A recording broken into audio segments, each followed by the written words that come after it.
দেখুন, ভারতবর্ষের যে ন্যায় আইন, ভারতীয় ন্যায় সংহিতা এতদিন আগের সরকার সেটাকে লাগু করেনি। এতটা দুঃসাহস তাদের বা উদ্ধত্ত যে সারা ভারতবর্ষে ভারতীয় ন্যায় সংহিতা লাগু করা হয়েছে, অথচ বেঙ্গলে সেটা হয়নি। এবং এখন যখন মাননীয় মুখ্যমন্ত্রী শুভেন্দু অধিকারী মহাশয় বলছেন যে সেটা লাগু করা হবে, জায়গায় জায়গায় পাবলিককে অসুবিধা করে রাস্তা বন্ধ করা যাবে না। আপনি যে ধর্মের মানুষ হতে পারেন, কোনো পাবলিক ফাংশনও ওইভাবে করতে পারবেন না।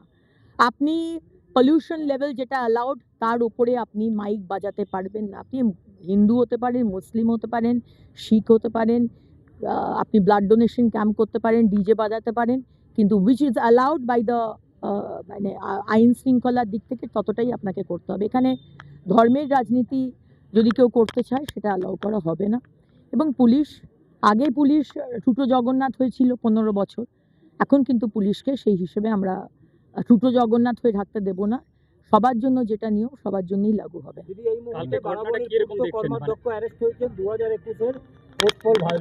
কে